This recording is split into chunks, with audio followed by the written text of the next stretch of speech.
വൈകിട്ട് ചായയുടെ കൂടെ കഴിക്കാൻ പറ്റിയൊരു റെസിപ്പിയാണ്. കുക്കറിൽ 2 ഏത്തയ്ക്ക അല്ലെങ്കിൽ വാഴയ്ക്ക ഇട്ട് കൊടുത്ത് 1 കപ്പ് വെള്ളം ഒഴിച്ചു കൊടുത്ത് 4 വിസിൽ വരുന്നിടം വരെ വേവിക്കുക.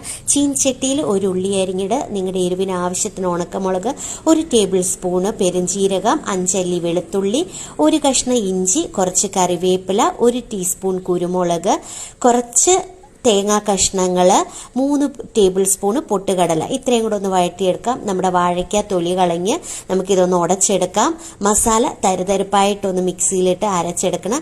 വാഴയ്ക്കായിലേക്ക് നമുക്ക് 3 ടേബിൾ സ്പൂണ് കടലമാവ്, കുറച്ച് ഇന്തുപ്പ്, കുറച്ച് കല്ലുപ്പ്, മഞ്ഞപ്പൊടി, നമ്മുടെ തരിതരിപ്പായിട്ട് അരച്ച മസാല, ഇത്രയും കൂടെ ചേർത്ത് നല്ലതുപോലെ ഒന്ന് കുഴച്ച് ഉരുളകളാക്കി നല്ലപോലെ എണ്ണ ഒന്ന് വെട്ടി തിളച്ച് വരുമ്പോൾ നമുക്ക് ഈ ഉരുളകൾ ഇട്ട് കൊടുത്ത് ചുവന്ന് വരുന്നിടം വരെ ഒന്ന് ഫ്രൈ ചെയ്തെടുത്ത് കഴിഞ്ഞാൽ വാഴയ്ക്ക കോല ഉരുണ്ട റെഡിയാണ്.